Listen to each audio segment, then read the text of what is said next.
வியாபாரம் பண்ணணும், கையிலையும் காசு இல்லை. யா அல்லா, யார்ட்டனாச்சும் கடன் தான் போய் கேட்கணும். ரமேஷ் பாய், நான் வியாபாரம் பண்ணலாம்னு நினைக்கிறேன், கையில் காசு இல்லை. கடையாக போயிட்டு நான் வண்டியில் முறுக்கு எல்லடை அஞ்சரை பெட்டி எல்லாம் போடலாம்னு ஒரு பிளான் பண்ணியிருக்கேன். இன்ஷால்லா யார்ட்டனாச்சும் கடன் வாங்கி தர முடியுமா பாய்? பாய், இந்த காலத்தில் வட்டிக்கு தான் பாய் கிடைக்கும். வீட்டில் ஏதாவது நகை இருந்தால் கொண்டு வந்து கொடுங்க, உங்களுக்கு வட்டி இல்லாமல் வச்சு வாங்கி தரேன்.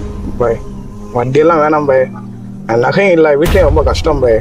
யாருனாச்சும் உதவி செய்கிற ஆள் இருந்தால் சொல்லுங்க பாய். இன்ஷால்லா அந்த பணத்தை எப்படி நான் 3 மாசத்துக்குள்ள நான் திருப்பி தந்துடுறேன் இன்ஷால்லா. சரிப்பா, என்னால எந்த உதவியும் செய்ய முடியாது. அண்ணா நகர்ல அபாபில் ட்ரஸ்ட்னு ஒண்ணு இருக்கு, அவரை போய் பாருங்க, உங்களுக்கு உதவி செய்வாங்க. பாய், ரமலான் நெருங்கிடுச்சு, ஜகாத் பணத்தை வசூலிச்சு நல்ல முறையில் இன்ஷால்லா டிஸ்ட்ரிபியூட் பண்ணிடலாம் பாய். அஸ்ஸலாமு அலைக்கும் பாய், வரலாமா? தொழில் தொடங்குறதுக்கு கொஞ்சம் கடன் வேணும் பாய். இன்ஷால்லா தொழில் தொடங்கி நல்லா ரன் ஆன பிறகு 3 மாசத்துல திரும்பி தந்துடுறோம் இன்ஷால்லா. இதெல்லாம் உதவி செய்யுங்க பாய். பைத்துல் மல்ல இப்போதைக்கு பொருளாதாரம் இல்லை, பணம் ஒன்றும் இல்லை.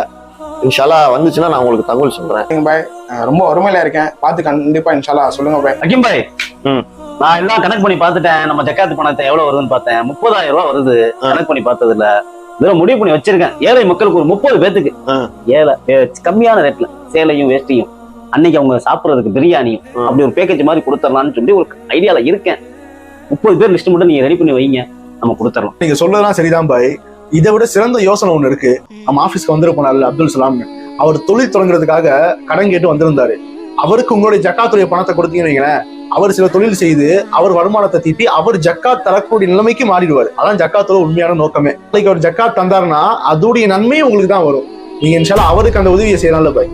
30,000 30 பேத்துக்கு நீங்க பிரிச்சு கொடுக்கறதோட அந்த ஒரு நபருக்கு நீங்க கொடுத்தீங்கன்னு வச்சுங்களேன், அவர் பொருளாதாரத்துல உயர்ந்தாருன்னு வச்சுங்க, நாளைக்கு அவரு ஜக்காத்து கொடுக்குற நிலைமை ஆயிடுவாரு. அது உங்களுக்கு நன்மை செய்யணும் சார். 30,000 வச்சு 100 ரூபாய்க்கு சேலையை வாங்கி 300 பேத்துக்கு கொடுத்துடலாம், 300 பேர் பயனடைவாங்க நான் நினைச்சிருந்தேன்.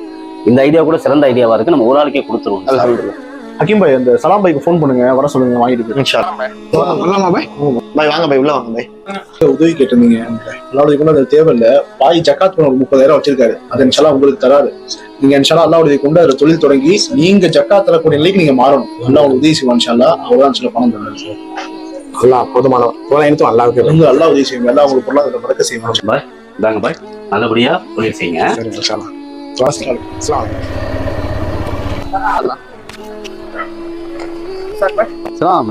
என்ன கண்ணாடி எல்லாம் பலமா இருக்கு பாய். நீங்க கொடுத்த ஜகாத் பணத்து மூலியமா வியாபாரம் தொடங்குறேன் பாய். உங்க உதவி மூலியமா அல்ஹம்துலில்லாஹ் அல்லாஹ்வோட நாட்டத்துல அல்ஹம்துலில்லாஹ் நல்லா இருக்கு.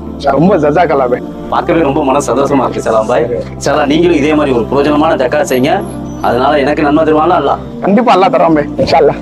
இப்படி எத்தனையோ சகோதரர்கள் தேவையுள்ளவர்களாக இருப்பார்கள். அவர்களை அறிந்து ஜகாத்தை கொடுப்போம், ஜகாத்தை முழுமை